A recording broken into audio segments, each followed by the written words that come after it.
தமிழ்நாட்டுல எவ்வளவோ சாதனைகளை படைச்சுட்டு வரும். நாட்டிலேயே அதிகமா விமன் லேபர் பார்ட்டிசிபேஷன் தமிழ்நாட்டுல தான் இருக்கு. இந்தியாவுல இருக்கக்கூடிய ஃபேக்டரிஸ்ல ஒர்க் பண்ணக்கூடிய அத்தனை பெண்கள்லயும் 43% பேர் தமிழ்நாட்டுல இருந்து வராங்க.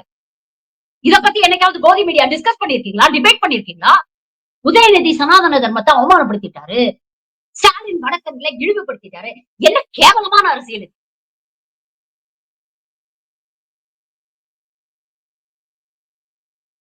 இதெல்லாம் எதுக்கு பண்றாங்கன்னா பயம். இன்னைக்கே பீகார்ல இவங்களை கூட்டு வெளியில வந்துருச்சே அப்படிங்கிற பயம். இன்னைக்கு பீகார்ல இருக்கக்கூடிய படிக்காத பாமர மக்கள் கூட ஓட்டு திருட்ட பத்தி பேசிட்டு இருக்காங்களே அப்படிங்கிற பயம். இந்தியா கூட்டணி சார்பாக இன்னைக்கு ஸ்டாலின் அவர்கள் அங்க பிரச்சாரம் பண்ண போக போறாரு.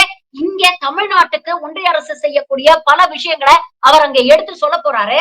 அது இல்லாம தமிழ்நாட்டுல திமுக அரசு சார்பில் செய்த சாதனைகளை பத்தி அவர் அங்க பேசுவாரு. அப்ப இந்தியாவில் இருக்கக்கூடிய ஒரு மாநிலம் தானே தமிழ்நாடு.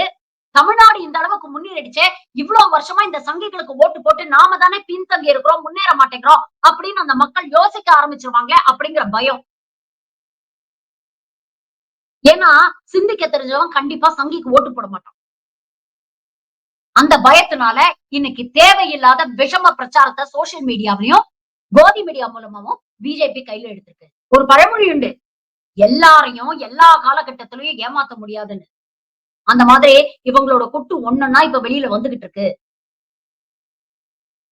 எந்த அளவுக்கு ஜனநாயகத்துடைய தூண்கள் அப்படின்னு சொல்லக்கூடிய இண்டிபெண்டன்ட் இன்ஸ்டிடியூஷன்ஸ் எல்லாம் கைக்குள்ள போட்டுக்கிட்டு ஒட்டுமொத்த ஜனநாயகத்தையும் செதைச்சுக்கிட்டு இருக்காங்க அப்படிங்கிற உண்மைகள் இன்னைக்கு வெளியில வந்து மக்களிடையே ஒரு பெரிய பதற்றத்தை, ஒரு ஷாக்கை ஏற்படுத்தி.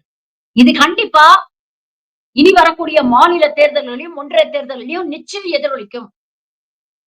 அதற்கான மொமெண்டத்தை இன்னைக்கு இந்த ஓட்டர் அதிகார் யாத்ரா ஏற்படுத்தி இருக்கு. 2024 தேர்தலுக்கு முன்னால எப்படி இந்தியா கூட்டணி ஒரு ஸ்ட்ராங்கான அப்போசிஷனா சேர்ந்து நின்னு பிஜேபியை எதிர்கொண்டு 240க்குள்ள அடக்குனாங்களோ, அதே போன்ற ஒரு விஷயத்தை பீகார் மாநில தேர்தலையும் செய்வாங்க அப்படிங்கிற நம்பிக்கை இன்னைக்கு மக்களுக்கு வந்திருக்கு.